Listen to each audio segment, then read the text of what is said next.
Qala musannif rahimahullah ta'ala wa nafa'ana wa bi ulumihi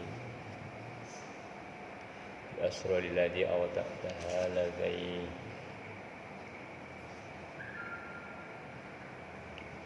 Kemarin penjelasan tentang menyinggung dilarangnya kita menyodorkan tangan, mengulurkan tangan pada masyarakat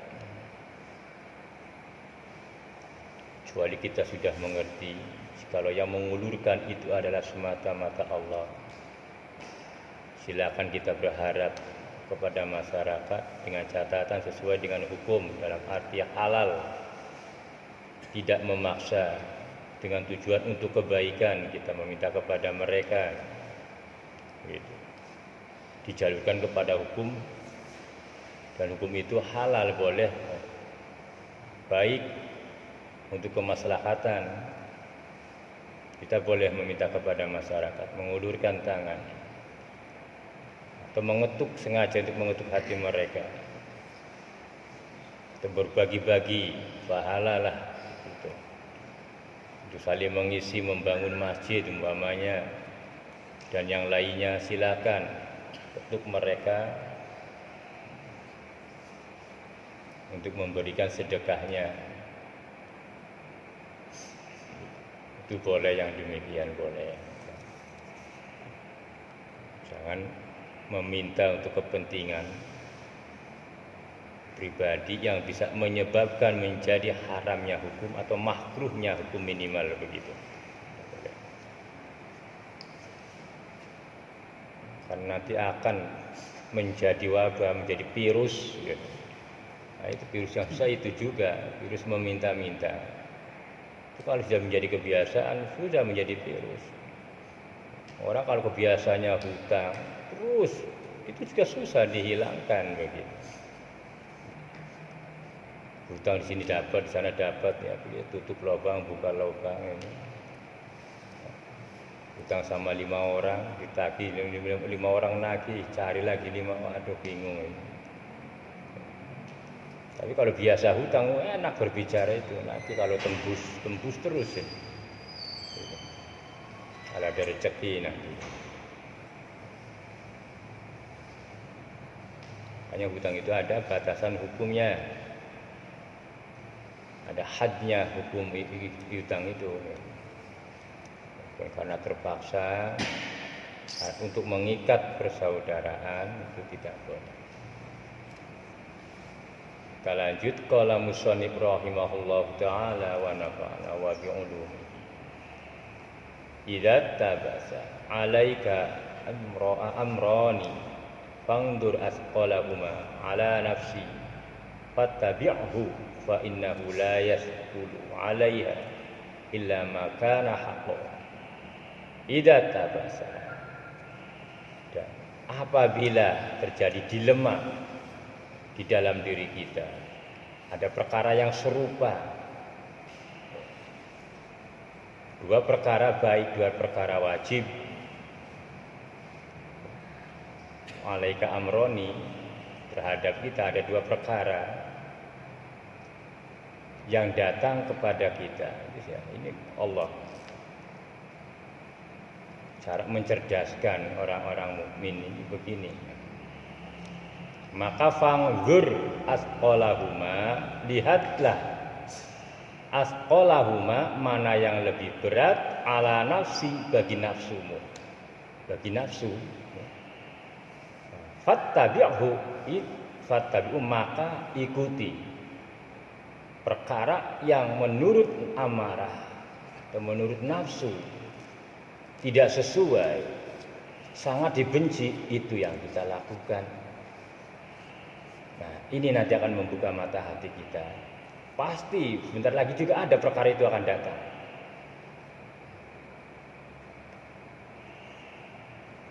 Dan pertimbangannya kita sudah mengerti.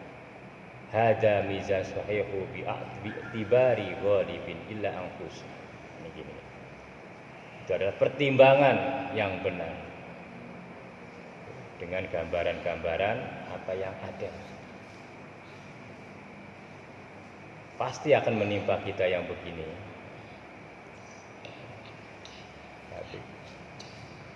tua masih ada, orang tua masih ada, kedua-duanya butuh, mana yang didahulukan? Bertua minta kiriman, orang tua butuh juga, mana yang didahulukan? Dimuraqabai lalu ditimbang. Jadi nafsunya orang tua mertua ya.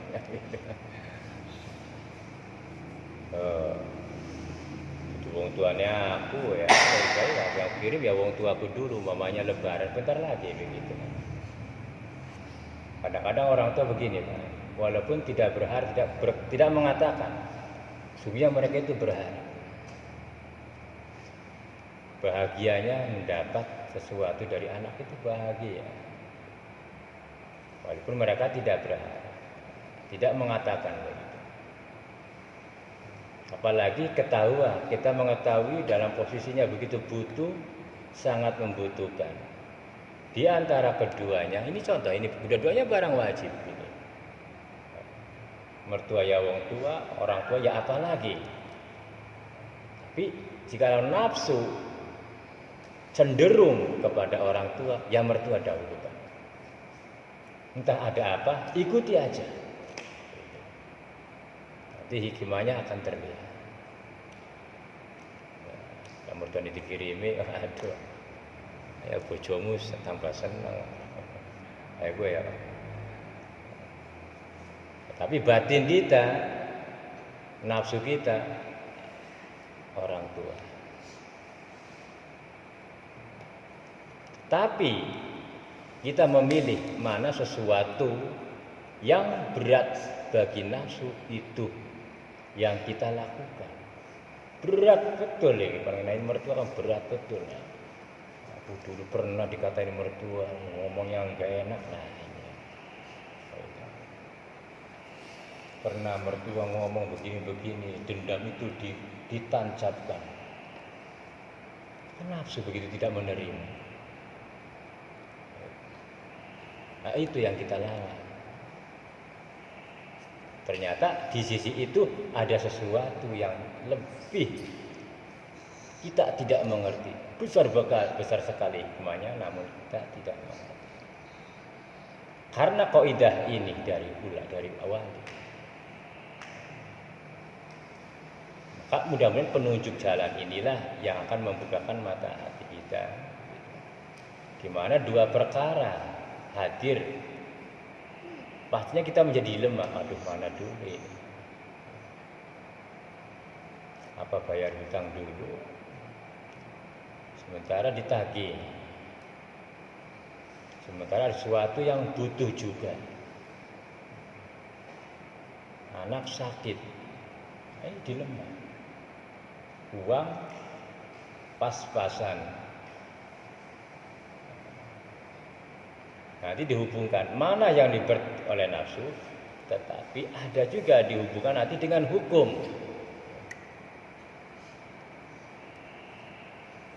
Kalau kita pernah berjanji sama orang yang menghutangi, nanti ya 2 hari lagi, kamu kesini jam sekian, yaitu ketentuan waktu itu yang mengharuskan itu mengeluarkan itu.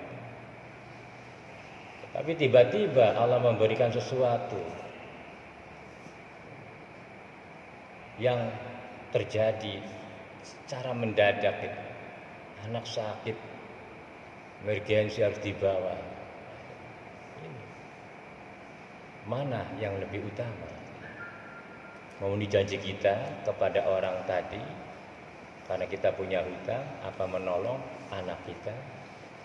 Dilema begitu, namanya waidah tabasa.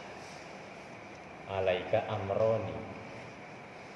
Asqalahuma, ayo dipikir secara batin anak mana ya. Tapi kan belum muraqabah begitu, dalam kebingungan kita hadapkan hati kita kepada Allah, minta ketentuan. Nanti hadir nanti, ajarin nafsunya mana baiklah, ya itu cepat. Kata nafsunya itu ajalah yang diinginkan. Hutang sih gampang, begitu cari nafsu. Untuk obat gua anak, untuk beli obat itu anak dulu, kan begitu pastinya begitu kan. Takutnya ada apa-apa. Ternyata tidak begitu. Pas orangnya datang, ya gimana bro? Katanya jadinya nih, nafsu ngambek. Malah sauri aku di baru utang besok lagi. Tidak bisa begitu. Satu pelanggaran dalam syariat. Dua, kita mengikuti nafsu jadinya. Sauri, bayar hutang itu karena janji itu begitu. Insya Allah anak bawa sana, ke rumah sakit. Ini barangkali terjadi. Begitu dibawa anak ke rumah sakit, ada aja jalannya, kan begitu. Ini ada rezeki kan? Anakku sakit ya pastinya lah. Siapa hatinya. Kalau tidak tersentuh ya bukan manusia. Ya begitu. Akhirnya selamat semua. Anak selamat. Permasalahan kita dengan orang itu selamat. Tapi pada awalnya kan bingung. Apalagi dibawa emosi. Bahasa orang itu tidak mengenakan, kan begitu. Ya, ini sering terjadi. Sekaligus saja marah-marah. Baik buat menolong anak dulu Pak. Ini dua perkara wajib. Yang menjelemakan kita. Cara memilihnya inilah jalannya. Mana yang diberati oleh nafsu itu yang kita lakukan. Karena sesuatu yang disukai oleh nafsu itu berakibat tidak baik. Makanya di sini fa innahu la yasqulu 'alaiha, karena sesungguhnya nafsu la yasqulu tidak berat 'alaiha terhadap apa? Terhadap tadi sesuatu perkara yang diinginkannya, illa makana haqqo, kecuali kepada perkara yang keadaan perkara itu benar, itu berat nafsu. Jadi kebenaran itu tadi akan tumbuh. Cara kita mengetahui kebenaran itu Allah yang mendidik kita. Apa? Mana perkara yang berat untuk nafsu? Itu harus jelas. Secara rasional pun bisa ketemu, secara akal aja bisa ketemu. Di dalam pelaksanaan ibadah, di dalam bab taatnya kita kepada Allah, itu aja dari situ bisa diukur. Kadang-kadang awal waktu itu berat bagi kita. Berat awal waktu, pekerjaan tanggung terus ini. Kan begitu. Keinginan nafsu ya selesaikan pekerjaan dulu. Bikin ribet, padahal begitu.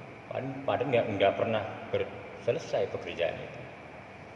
Ada lagi dan ada lagi. Itu pertimbangan di situ sudah jelas. Jadi itu sekedar contoh. Maksudnya dua perkara sunnah, dua perkara makruh. Mana yang ringan, senang dilakukan oleh nafsu, itu yang kita tinggalkan. Yang berat oleh nafsu, itu yang kita lakukan.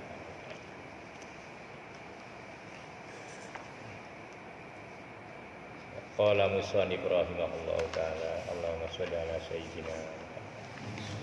Ya, enggak. Min alamati tiba'il hawa,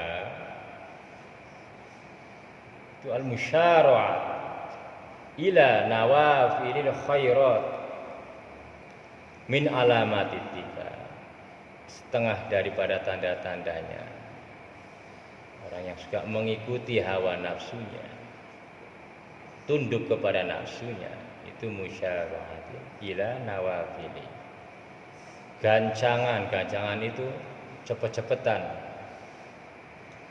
ila nawafili khairat, kepada perkara yang sunnah,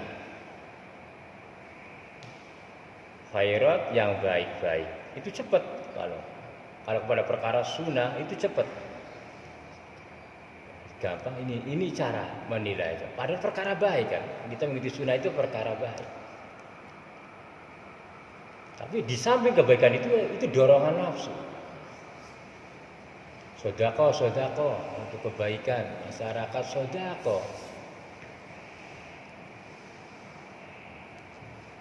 untuk kepentingan bersama-sama, namanya bikin jembatan, bikin apa, kan, bikin sokongan, tampil di situ, itu perkara sunnah.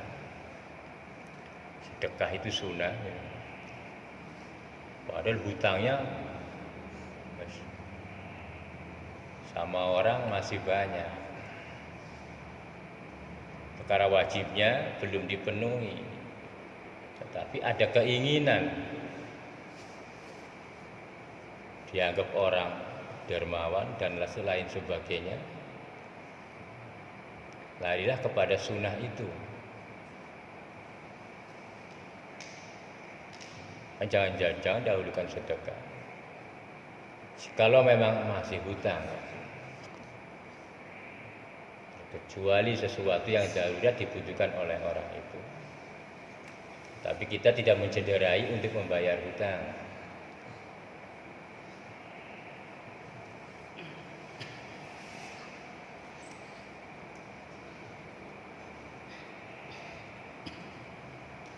Terus watakasilu dan aras-arasan, mikir-mikir anil qiyami bil wajibati, untuk melakukan perkara yang wajib. Kalau untuk yang wajib aras-arasan, mau bayar hutang yang mana emang.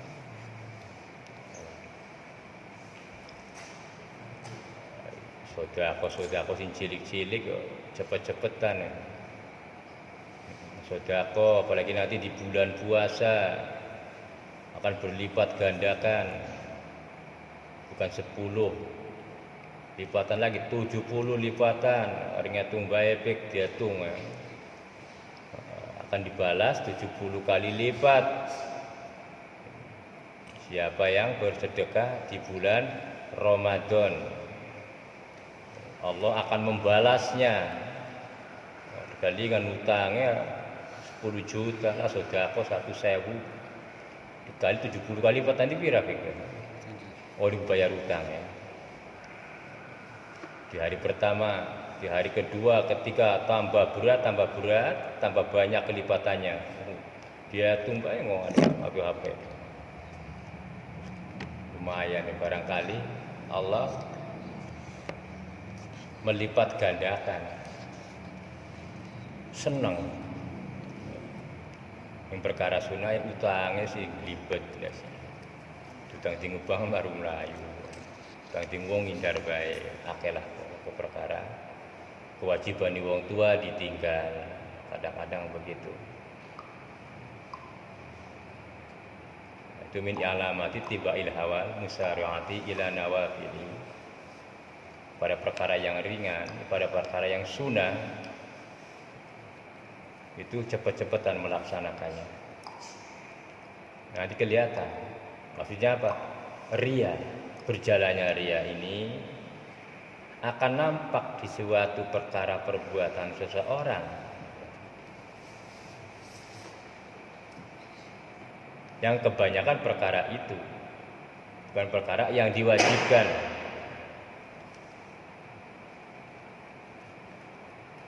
Makanya ketika pada perkara yang diwajibkan, menuntut ilmu, ngaji, abot, berat sekali.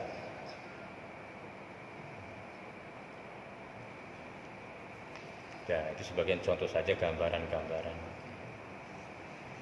Nanti perluasannya.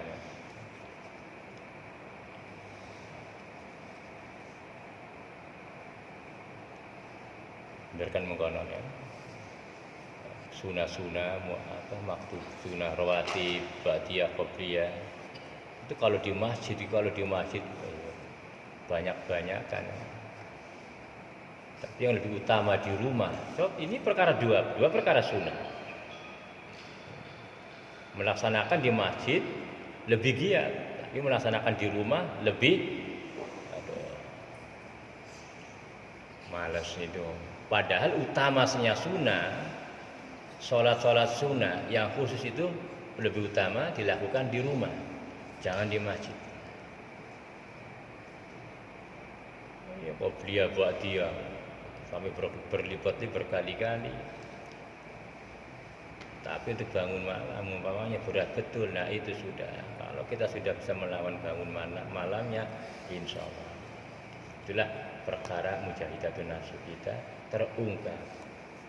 Kedudukan kita di hadapan Allah kita tahu sendiri.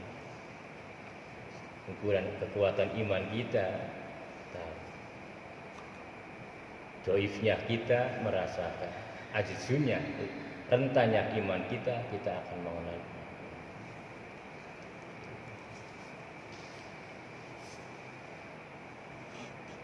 Allah sholli ala sayyidina Sayyidina maning kita watemu.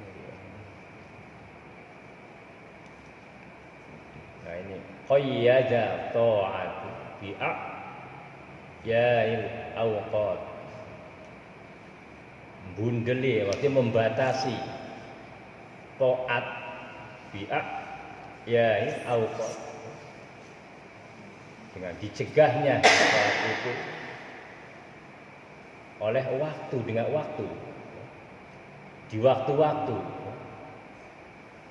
Maksudnya Allah membatas-batasi dengan waktu. Kaila yamna, supaya tidak mencegah kamu anha dari taat itu.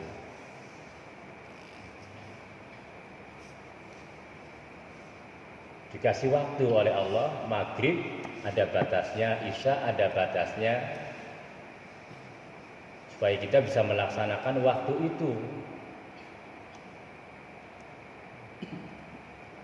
Tadi juga ulama ya, hadirnya batasan-batasan waktu itu si Gusti Allah. Ini beberapa ya. Kaya jatuh atau biakin. Jadi dibatasi waktu-waktu taat.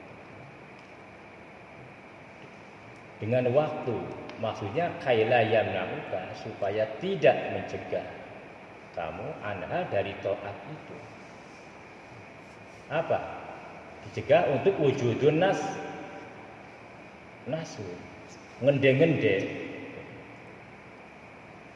Wujudi taswifi, tidak ngende-ngende, tidak memperlambat-lambat dalam melaksanakan taat. Makanya di waktu-waktu ada batasnya. Isya sampai keluar fajar shodi, itu akhir batasnya. Maghrib paling cepat, surupnya matahari sampai hilangnya merah. Tujuannya dibatasi waktu itu supaya tidak ngende-ngende, tidak memperlambat-lambat waktu. Ini urusan orang beriman ini, Pak. Terus wawasi'a alaika, dan memperluas Allah kepada kita apa? Waktu. Khaifa tabaqilaka, supaya apa? Bisotil ikhtiyari, dijadikannya luasnya waktu oleh Allah bagi kita, supaya kita ikhtiyari bisa melaksanakan ibadah dengan baik. Panjang waktu itu, maghrib sampai isya, panjang waktu itu. Nah, semua nudawani waktu bagian sembahyang di 10 menit gelesean kan begitu. 10 menit aja kita melaksanakan ibadah, zikir dengan Allah. Itu lama sudah. Apalagi sampai nunggu waktu isya. Sini baru melihat samrohnya seseorang di dalam melaksanakan ketaatannya, berhasilnya ibadahnya kepada Allah dan tidak, itu terlihat dari kadar ukuran zikirnya kepada Allah. Karena yang namanya wirid itu lahir dari warid. Adanya wirid itu karena adanya warid, sesuatu datang dari Allah. Lalu kita wirid, maka kelihatan. Sumpah yang wah susah, jumpa lah. maca sholawat kadang-kadang abot 40 sholawat tuan. Wis glesean nafsune ya Pak. Apalagi subhanallah subhanallah alhamdulillah alhamdulillah. Wis lepas sunah-sunah yang umum. Belajar muraqabah. Terep atine ada bahkan gitu. Seberapa susahnya, seberapa mudahnya. Karena disitulah akan terjadi sesuatu yang kita rasakan dari ukuran yang selama ini kita lakukan ibadah kepada Allah. Nanti akan terasa.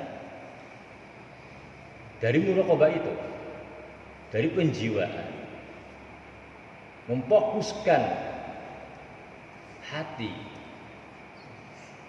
untuk menghadapkan kepada Allah.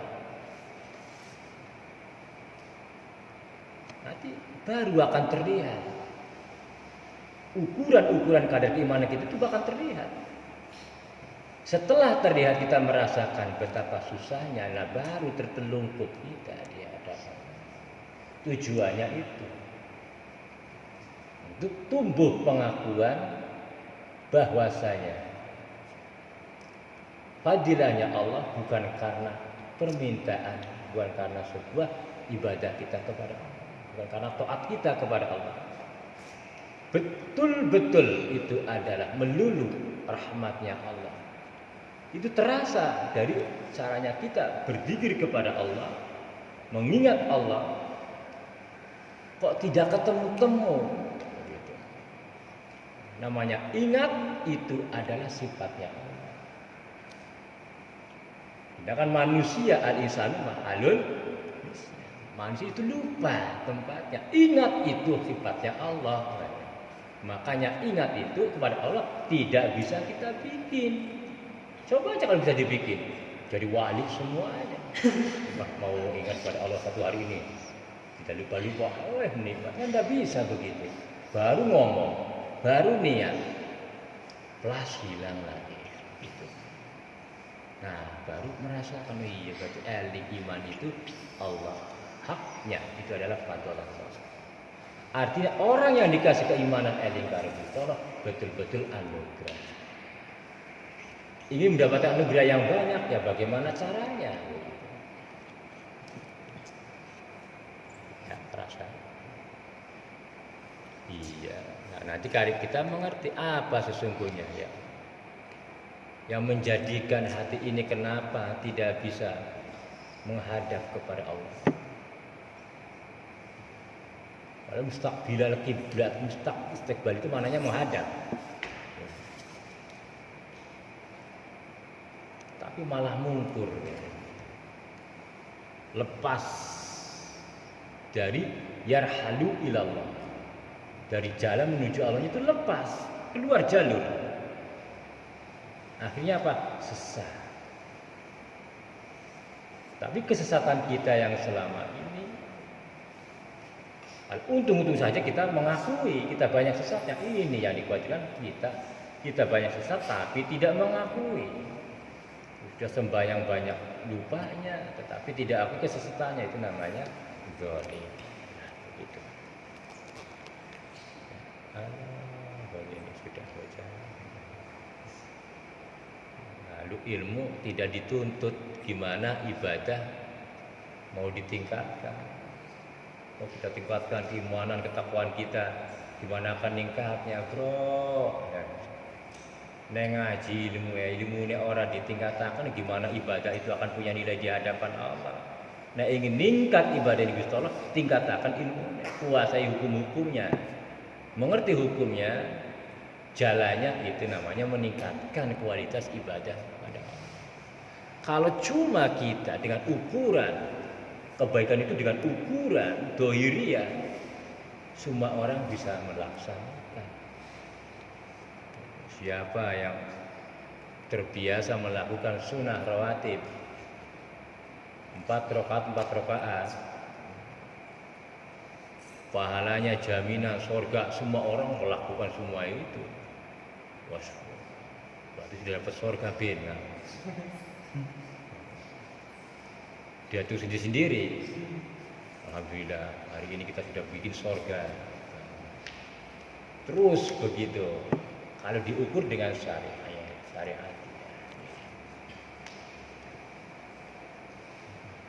Hanya semua nanti kemarin tadi malam begitu.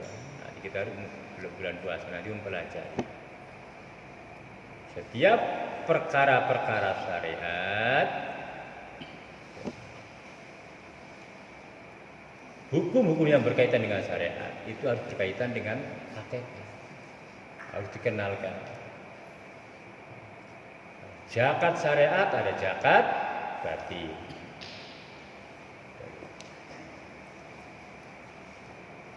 Ada syahadat syariat, ada syahadat bareko, syahadat hakikat, syahadat ma'rifat. Itu seperti apa perlakuannya nanti begitu.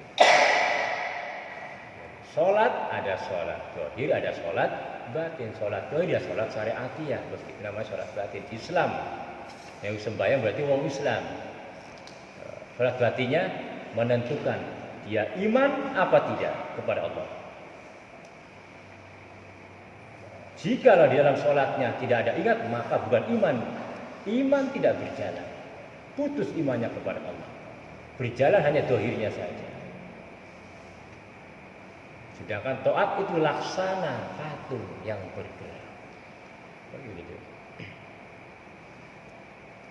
Nah, ini kadar ukuran kita nanti akan terasa sendiri. Mudah-mudahan insya Allah nanti di bulan puasa kita mengkaji lebih dalam lagi supaya nilai ibadah kita di hadapan Allah semakin bertambah, punya nilai yang betul-betul kuat imannya. Insya Allah, mudah-mudahan panjang umur, bentar lagi bulan puasa, dan itu nanti kita perdalam tentang makna daripada termasuk zakat. Ada zakat zahir, ada zakat batin. Mana yang dizakati dengan zahir, keluarkan zahiriahnya, syariatinya, bayar dengan uang, bayar dengan barang. Mana yang dikerjakan dengan zakat batin, lakukan dengan batin. Apa cara pelaksananya? Bagaimana? Barulah bersih zahir batinnya. Nek ngerti ilmunya. Itu ya. Harus kita wajib sebagai orang Islam dan seorang mengaku orang beriman. Yang ngaku beriman lakukan perjalanan imannya. Yang mengaku orang-orang muslim, ya lakukan hukum-hukum Islam. Tidak takut nanti kena tuntutan, begitu. Kitabnya sudah disebar. Tinggal dipelajari, dipadukan kepada ahlinya. Benar apa tidak begini. Ya, kita nanti isi di bulan yang suci ini. Bulan yang katanya panen pahala bin. Kalau tidur, ya tidur aja di pahala, dikasih pahala. Apalagi tidak tidur. Tapi tidak tidurnya berjihad melawan nafsu, bersiap. Tidak tidurnya bersiap. Ya kalau puasa tidur terus ya, setahun juga kuat ya. Bangun nasar. Mau sahur, mau buka bangun ya kuat lah. Nasrin juga kayak kuat ya. Nasrin puasa. Nasrin puasa nggak Nasrin? Puasa. Dari pagi, siang tidur, asar bangun. Kuat ya. Jadi tidak ada istilah alasan untuk bahasa emah itu. Enggak kok emahnya kambuh. Iya kalau bulan puasa emahnya kambuh. Begitu. Itu banyak yang terjadi padahal menyembuhkan obat. Kalau diterima dengan ikhlas akan menjadi obat. Insyaallah nanti kita perdalam kajian-kajian yang mengkhususkan kepada ibadah-ibadah bersifat batiniah, bersifat rububiyah yang mengenal kepada ketuhanan. Kita ini wajib mengenal ketuhanannya Allah.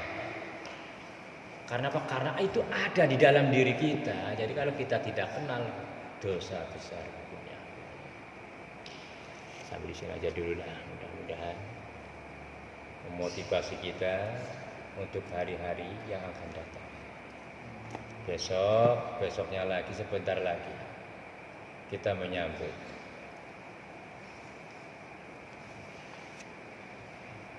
Ramadan. Betul-betul persiapan di situ nanti. Dan betul-betul kita nanti akan praktek merasakan indahnya bulan Ramadan. Tergantungan mau apa tidak nanti. Itu aja. Mudah-mudahan bermanfaat, maslahat di dunia wal akhirah. Kurang lebihnya mohon maaf. Wassalamualaikum warahmatullahi wabarakatuh.